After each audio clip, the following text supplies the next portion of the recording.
Em meio ao avanço das infecções da Covid-19 causadas pela variante Delta, originária da Índia, o Brasil assiste a uma queda em alguns dos índices da pandemia. A média móvel de mortes no nosso país vem apresentando redução nas últimas semanas. Para entender melhor como essa cepa deve impactar a pandemia no Brasil e como a vacinação pode frear esse avanço, a gente conversa agora ao vivo com o pesquisador da Fiocruz, infectologista e professor da Universidade Federal de Mato Grosso do Sul, Júlio Croda. Doutor Júlio, bom dia, obrigado por atender a CNN mais uma vez. Bom dia, Nonato, bom dia, Elisa, é um prazer estar com vocês. Antes da gente entrar propriamente na questão da variante Delta, como é que o senhor está vendo esse momento em que a gente tem redução em internações, números de casos, a média móvel caindo um pouco? Só Goiás, né, que a gente destacou ontem, tem internações acima de 87% ou 80%. Qual é o raio-x que o senhor faz desse momento que vivemos de pandemia, doutor Júlio? É um momento muito importante, né? Pela primeira vez a gente tem uma queda de média móvel por mais de 26 dias, retornando a patamares bem satisfatórios do ponto de vista do número de casos, de óbitos, e graças ao avanço da vacinação. Existe uma previsão de recebimento de 62 milhões de doses de vacina no mês de agosto. Isso traz esperança para toda a população, que esses números ainda irão reduzir ainda mais. Queremos essa redução o quanto antes, hein? Para a gente é sempre um prazer poder dar esse tipo de notícia, não é, doutor Júlio? Quando há uma redução em índice de internação, em número de morte, evidentemente que ainda há muita gente sofrendo e perdendo a vida, mas já é um alento, né? Pois é, um alento, uma pitada de esperança para esse momento. Só que, se por um lado, doutor, nós temos a diminuição nesses números, nós temos a tal da variante Delta sendo uma pedrinha no meio do caminho de todos nós. Qual deve ser o tamanho da nossa preocupação quando a gente pensa na variante Delta? E mais, nós já temos algum estudo que revele o quão eficaz pode ser a vacina neste momento contra essa variante, doutor? A variante Delta nos preocupa porque existe dois cenários aí em relação a essa nova variante. Um cenário de países com elevada vacinação, onde houve um aumento do número de casos, mas não houve um aumento proporcional de hospitalizações e óbitos, e países onde existe baixa cobertura vacinal. Aí houve um aumento, sim, importante de número de hospitalização e óbito.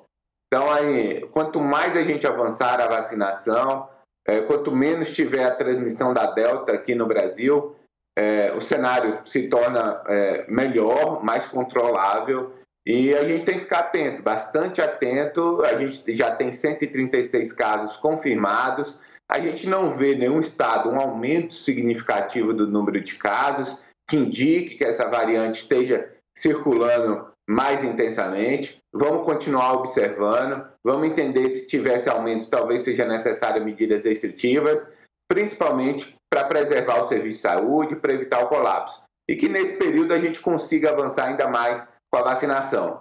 A grande esperança em relação à circulação da Delta, primeiro que a gente sabe que, pelo menos os estudos publicados no Reino Unido deixam claro que a vacina da Pfizer e da AstraZeneca, com 2 doses, funciona muito bem para a variante Delta, previne hospitalização e óbito.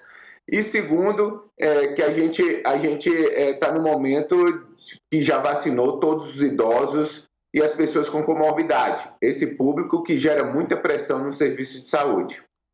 Agora, doutor Júlio, quando o senhor diz que a gente tem ainda poucos casos relacionados à variante Delta, e chama a atenção também para a Europa, que alguns países têm se espalhado de uma maneira mais rápida, pode ser que aqui no Brasil a gente não tenha um avanço tão grande assim dessa variante, a exemplo, por exemplo, da variante sul-africana? Nonato, é difícil responder essa pergunta, né? Assim, depende de vários fatores, né? A gente teve uma variante com elevada transmissão, que é a variante Gama, a variante de Manaus. Isso pode gerar algum impacto, uma competição em relação às variantes. A gente tem avançado na vacinação, principalmente nos grupos prioritários, idosos, pessoas com morbidade. Em agosto, talvez a gente consiga avançar ainda mais, talvez concluir as pessoas até 18 anos com a primeira dose. E nesse cenário que a gente está de expectativa de entender como que vai ser no Brasil a chegada dessa nova variante. Não existe uma resposta clara de como ela vai se comportar, se vai trazer algum impacto no nosso sistema de saúde. Doutor Júlio, a respeito da identificação, alguém está com Covid-19 e aí para a gente saber que tipo de variante essa pessoa está. Tirando o sequenciamento genético, que vocês, médicos e conhecedores, já explicaram muito para a gente, né? E pesquisadores também, como é o caso do senhor, que é preciso fazer um exame, que é o sequenciamento genético, não é qualquer lugar que faz, custa dinheiro e coisa e tal. Mas por meio de sintomas, a gente sabe identificar, olhando para alguém, essa pessoa está com mais febre, essa pessoa está com outro sintoma, então isso significa que é a variante tal. Por essa questão, a gente não consegue identificar por meio de sintomas qual variante a pessoa está? Infelizmente, Elisa, não, né? Existem sintomas mais frequentes, como dor de cabeça, dor de garganta, dor no corpo, que está sendo reportado como mais comum na variante Delta. Mas isso, por si só, não garante que o paciente não apresente esses sintomas e seja a infecção decorrente de outra variante. Então, é impossível fazer essa triagem a partir de sintomas, a gente tem que aguardar o sequenciamento, mas se a gente observar um aumento muito expressivo de número de casos, de hospitalização em alguma região onde já existe circulação da Delta no país, muito provavelmente esse aumento é decorrente da variante Delta e não de outras variantes. Então, eu acho que é importante o sequenciamento, a gente entender onde já circula a variante Delta e a partir do momento que a gente já tem transmissão comunitária numa cidade, no estado, a gente tem que observar o número de casos, número de hospitalizações, óbitos, ver se vai se reproduzir o que aconteceu em outros países, como o Reino Unido e Estados Unidos, onde houve um aumento importante de casos decorrente da variante Delta.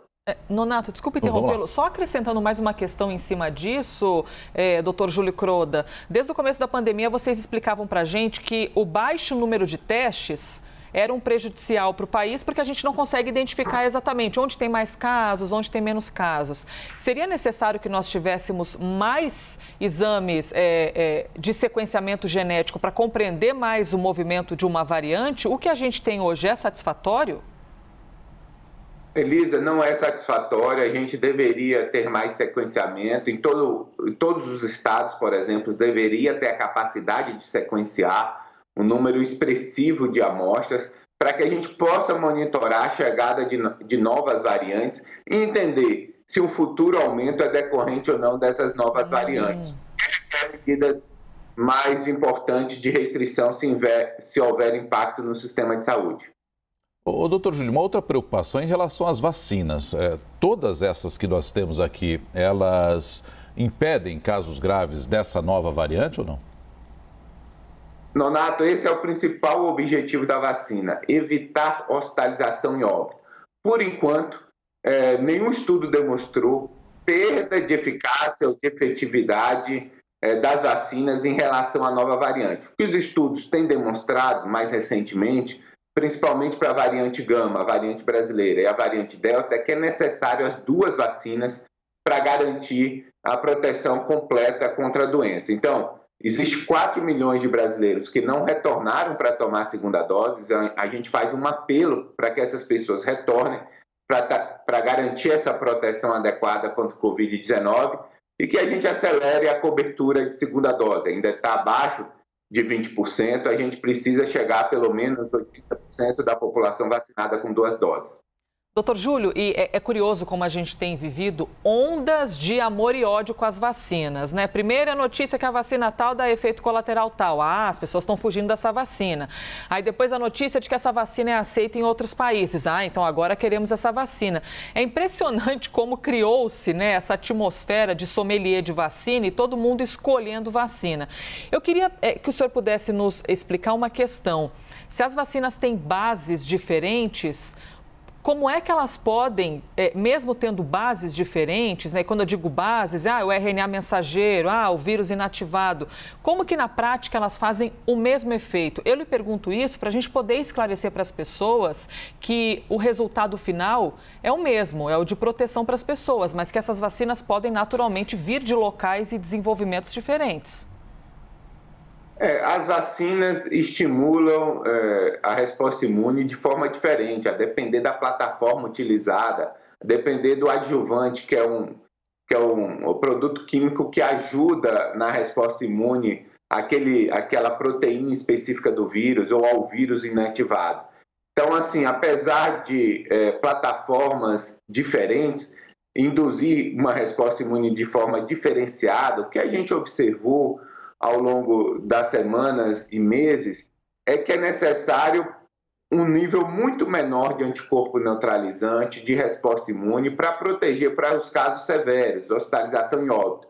Então, independente do tipo de plataforma, todas conseguem gerar esse tipo de resposta imune inicial, né, que garante proteção para hospitalização e óbito. Em relação à proteção de casos leves ou assintomáticos, existe muita variação, mas esse não é o objetivo da vacina. O objetivo sempre será proteger a hospitalização e óbito. E é importante ressaltar que nesse momento, nessa fase de vacinação que nós estamos, de adultos jovens, qualquer vacina responde muito bem, né? Nossa resposta, os jovens produzem muito anticorpo, muita resposta celular, então não se justifica escolher vacina para uma população abaixo de 40 anos. Talvez no futuro, para idosos, pessoas imunossuprimidas, a gente possa ter um tratamento diferenciado quando a gente se for e quando for necessário uma dose de reforço. Mas nesse momento, para a população jovem, não tem nenhuma justificativa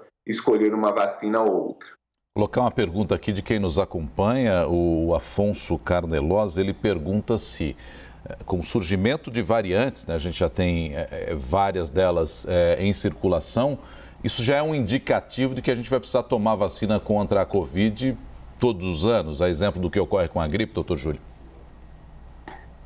A gente talvez precise, mas talvez não seja toda a população. Talvez seja grupos especiais, como é o da gripe, né? Idosos, profissionais de saúde, pessoas com comorbidade, né? Talvez nem toda a população precise tomar essa vacina, porque tem uma imunidade que pode ser duradoura para as formas graves da doença. Então, a gente não sabe, Nonato, muito a respeito disso. Agora, nesse momento, é justamente a principal pergunta: quando que vai ser necessário uma dose de reforço? Nós não temos a resposta para essa pergunta. A gente começou a vacinação em dezembro, então ainda é muito cedo, né? A gente nem completou um ano da primeira pessoa vacinada para saber se existe queda importante da imunidade ao longo do tempo e que grupos seriam necessários a revacinação. A depender da população, que tem uma queda maior dos anticorpos, por exemplo, idosos, pessoas imunossuprimidas, se surgir uma nova variante que as vacinas deixem de ser efetivas, aí talvez tenha que vacinar toda a população. São perguntas que estão em aberto e que a ciência deve responder nos próximos meses. Nós temos mais uma participação aqui, #CNN Domingo. Se você tiver dúvida, pode mandar aqui para a gente, que a gente adora a sua participação. O Henrique pergunta, doutor Júlio, se essa nova variante ataca mais idosos ou a todas as pessoas de maneira igual. A gente tem esse tipo de informação já descoberta, doutor? Não temos essa informação, mas o que foi demonstrado, principalmente no Reino Unido, né, é que a letalidade associada a essa nova variante diminuiu, justamente por conta do aumento da vacinação, da excelente cobertura. Então, você tem uma explosão de número de casos, mas você não tem casos graves, não tem óbito. Então, isso, a partir do momento que a gente tenha mais pessoas vacinadas, é isso que vai ocorrer. A gente vai achar que o vírus está mais fraco, vamos dizer assim, na linguagem popular, mas não é, porque mais pessoas têm imunidade contra esse vírus e, portanto, a doença se torna menos severa. Dr. Júlio Croda, pesquisador da Fiocruz, infectologista e professor da Universidade Federal de Mato Grosso do Sul, muito obrigado pela conversa, pelos esclarecimentos aqui para quem nos acompanha na CNN, e um bom dia para o senhor. Bom dia, Nonato. Bom dia, Elisa. É um prazer estar com vocês. Obrigada pela gentileza. Domingo de manhã cedo e doutor Júlio está aqui com a gente, respondendo tantas perguntas. Bom dia para o senhor.